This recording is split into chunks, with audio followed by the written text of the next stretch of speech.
Ladies and gentlemen, welcome back to the workshop. It is fantastic to have you here as ever because we are making a competition chopper of intern Alex's design. He is here for another couple of weeks. This is where we got on the last episode. I forged that puppy out. He did an amazing job grinding it. What is the next step? Next step is drilling the holes through the tang. Of course, before we harden it, because otherwise that's going to be an issue. So we're going to be jumping right into that. But first I want to thank our sponsor today, which is NordVPN. They offer a virtual private network service designed to keep you safe when you're browsing the internet online, and of course they're giving you guys 66% off a 2-year plan when you sign up at nordvpn.com/forge. That link is in the description, and you mustn't forget to use coupon code FORGE. Coupon code FORGE. That'll get you that discount. Thank you NordVPN for sponsoring the video. Thank you Alex for being here. Thank you guys for watching.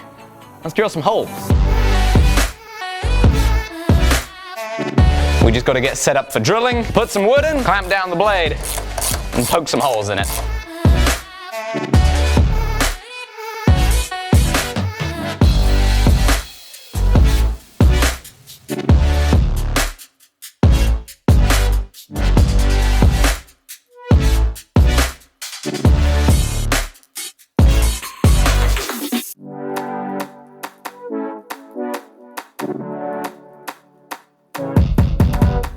How well did those holes drill? Surprisingly well for 01 tool steel. Because it can be really hard. I know I've tried to drill normalized 01 and drills have just not touched it. I think that is a testament to that spherodizing process to help get that extra soft that it went through so well. And so now this is ready for heat treat. And what is your plan for heat treating this? I'm gonna put it in the forge, heat it up to say 800, 820 degrees, quench it, put it straight in the oven at 200 degrees for 2 hours.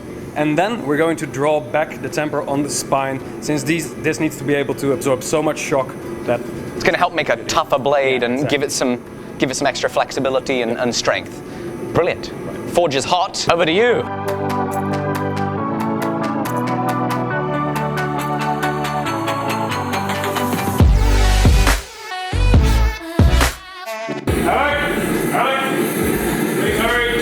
What happened? it warped like a beast. Sorry, nature was taking its course there. Oh, there's still a little bit of a warp in there. Still a warp in the tang. We could heat that, we could fix that while we're tempering it. Exactly. I'm not too worried about that, but the blade warped like a banana. Got that straight, luckily. So. Brilliant, you just did that in the few seconds after the hardening? Exactly. Okay. Great. Wow. That was tense. Sorry, I couldn't help you. So what, now test it for hardness? Yeah, let's. Ooh! Yeah, ow, ow. That's hard. That's very hard. Loud. Yep. Not a scratch. And I think that file is now dull. A honing stick. Into the oven for the temper.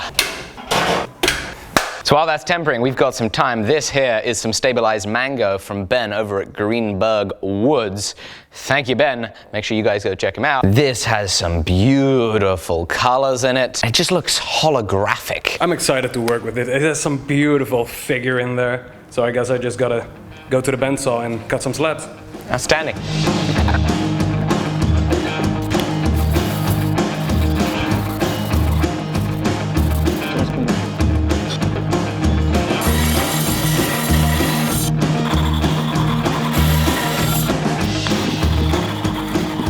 So we're done with the wood for now. We're gonna get to the oven and take the blade out.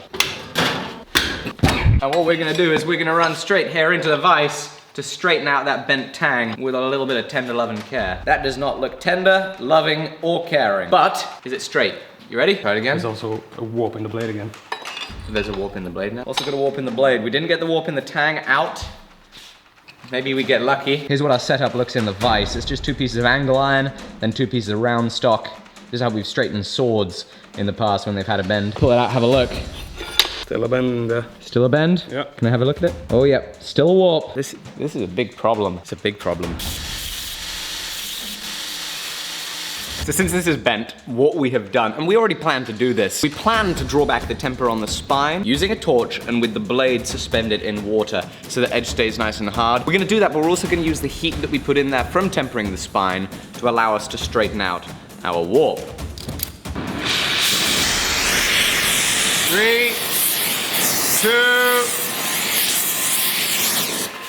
let's go. Right, now we're in the vise. He's gonna get it set up. Ready? I am gonna take the vise and we will try and straighten it. You ready to have a look? Yep. More. Okay, more cranking. Is it getting better? Not really. Great, that's positivity, ladies and gents. Okay, how about now? Nope, still nope. Wait, Maybe a little, maybe a little. It looks better. We're pushing it. Nah, I'll be fine. We're pushing it. One more of those heats. Yep. 3, 2, 1, let's go.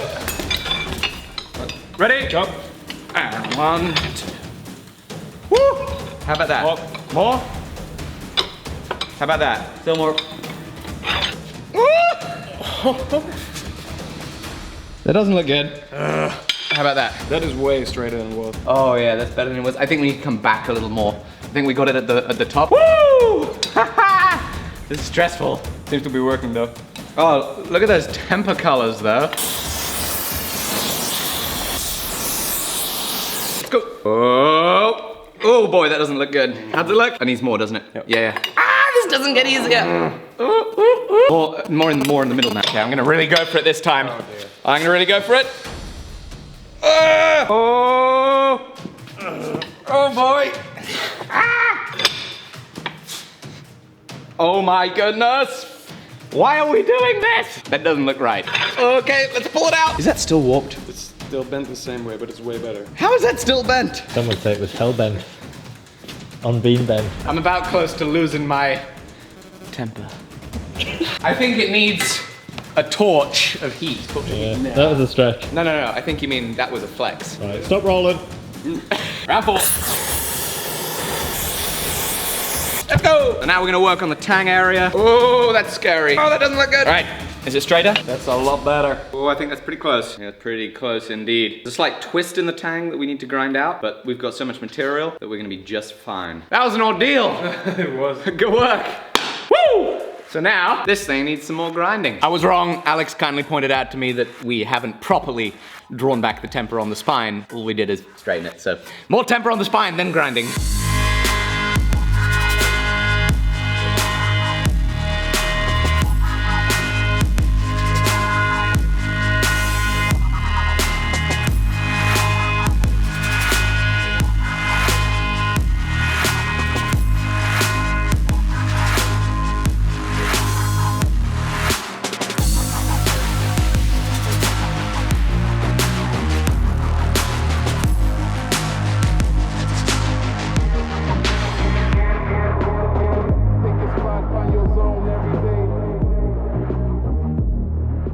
Sadly, we've got ourselves a problem. After surface grinding, the one side, we've got this beautiful surface finish. Beautiful surface finish. Like, looks unbelievable. It's amazing what a surface grinder can do. But that beautiful surface finish made us see what looked like scratches in the surface of the steel. Looked like scratches running this way. Now I was careful to pull this off the surface grinder. Careful to avoid scratching this because I like the surface finish and it's good to keep it there. Helps with hand sanding the blade later. But then we look at the scratches and we don't think they're scratches. So we put it under the microscope and there are so many of these things, it's ridiculous. And the closer we look, they're cracks. So we have ourselves a cracked blade. Now this is a chopper, which means we were going to be putting this through some extreme stress. And so, of course, not only is it cracked and we don't want to make a piece of work that's cracked, but it would end up being horrifyingly dangerous to try and do any sort of work with this. Could be a great way to have it break, flip around, come hit you in the face, cut your neck. We all know tourniquets don't work on necks, so then you've got to stuff the thing. We don't want to be breaking out a medkit just yet. I think what would be a little bit easier than a trip to the hospital would be we light the forge, we reforge the blade, and we start again.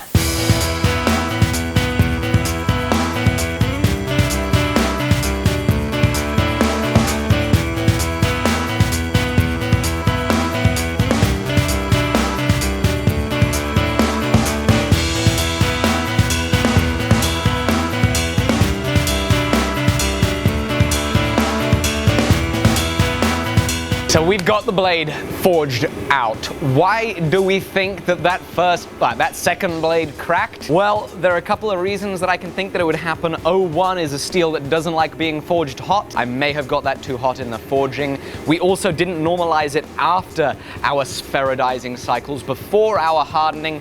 This could have done it. At the end of the day, I don't know. What I tried very hard on this was to not get the steel as hot, to keep working it hot, not work it cold. And what we are gonna do is still do our spheroidizing after some normalizing to get it as soft as possible so we can drill it. And once we've done our grinding, which is gonna include grinding in the bevels, we're gonna keep this thick for heat treat so we avoid the warping, and then we'll bring it down to final dimension after hardening. This is gonna be the one, isn't it? It is. Number 3, third time lucky. It has been a fun couple of days of working on this project. I'm so pleased to have brought you along, and I'm also so thrilled that we have NordVPN sponsoring this video, helping this all happen. When you hit that link in my description, you're gonna get 66% off a 2-year plan with them, and that plan is to get you their virtual private network service, which is designed to help keep you safe while you're browsing the internet. Briefly, how does this work? NordVPN acts as an intermediary between you and the websites you browse. So it accesses those websites for you and then encrypts the data, as that data is then sent between you and NordVPN. This means you're a lot less likely to get hacked, especially when you're using public Wi-Fi. I was recently on holiday for a week, and while I was traveling in airports and things like that, it's nice to be able to know, it's so comforting to be able to know that when I log onto that public Wi-Fi, my data is encrypted by NordVPN. They have servers in over 60 countries all around the world, and the best thing is on their iOS, Android, Mac, or PC applications, you can pick and choose from which country you want the websites you're browsing to think you're accessing from. The best thing is that they have a 30-day money-back guarantee, so there's no risk whatsoever. Thank you, NordVPN, for sponsoring this video. Don't forget, guys, 66% off a 2-year plan, nordvpn.com/forge, using code FORGE. I can't wait to see you all on the very next episode, very, very soon. Bye.